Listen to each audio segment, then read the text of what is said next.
On December 14, 2025, a terrorist attack shocked Australia. At Bondi Beach, during a Hanukkah celebration, two alleged ISIS-linked attackers gunned down 15 people, including a child. The massacre sent shockwaves across the region, including New Zealand. While the scale and motives differ, Aotearoa is not immune. Both Jewish and Muslim communities had already raised the alarm. Anti-Semitic graffiti, threatening comments, and increased community anxiety have become disturbingly common. Still, the question remains, is New Zealand police truly prepared to protect our most vulnerable communities? Despite the 2019 Christchurch mosque attacks, New Zealand still has no specific hate crime legislation. The Law Commission continues to explore the issues, and while police claim existing laws are robust, community confidence tells a different story. The Royal Commission of Inquiry recommended the creation of hate crime offences, yet little has moved.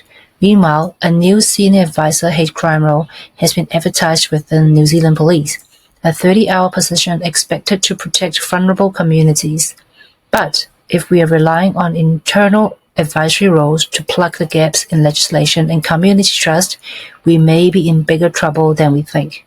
The recent story expose has pulled back the curtains on one of New Zealand's police's most trusted diversity officers, Jessica Phuang, the now retired Ethnic Responsiveness Manager for Tamaki Makaurau.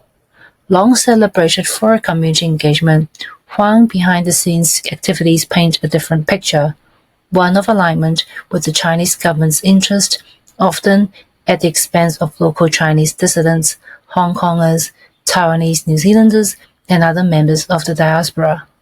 The documents reveal that she referred community security matters directly to the Chinese consulate, shared information, and repeatedly dismissed concern raised by the National Security Group.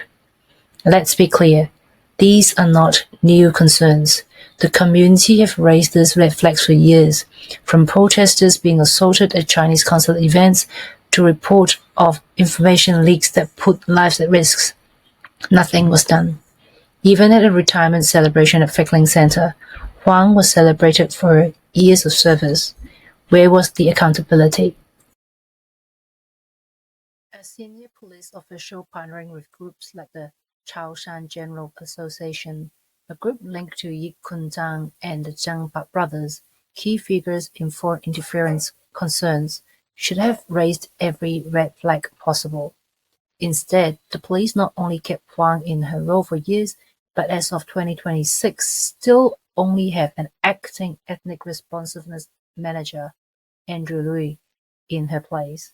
How was there no plans for succession, especially in such a sensitive and high-risk role? The NZSIS 2025 threat reports contains a now widely discussed case study. A government official attempted to share security advice with the community, but was blocked by a community leader who was also a government employee because it was deemed against the interest of a foreign state. Sources suggest that gatekeeper may well be Jessica Phuang. If true, this means a New Zealand police official actively interfered with national security briefings to protect a foreign government's narrative. How is this not a national scandal? The police monthly social cohesion meetings, one pitched as a platform for unity, are now viewed as unsafe for anyone critical of the Chinese Communist Party. Attendees have reported Phuang brushing off the staff investigation as just media fanfare and boasting of full police support. And as mainstream Chinese groups continue to enjoy support and visibility, non-mainland Chinese events see fewer and fewer officials attending. When MPs are criticized for attending Taiwanese events and dissenting voices are frozen out of official engagement, the writing is on the wall.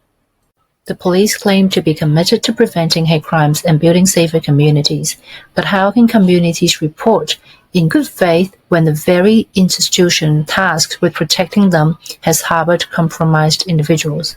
What steps are police taking to rebuild trust? What assurance do we have that information shared in confidence won't end up in the hands of foreign government? And what kind of country will we become if the system designed to protect us ignored us?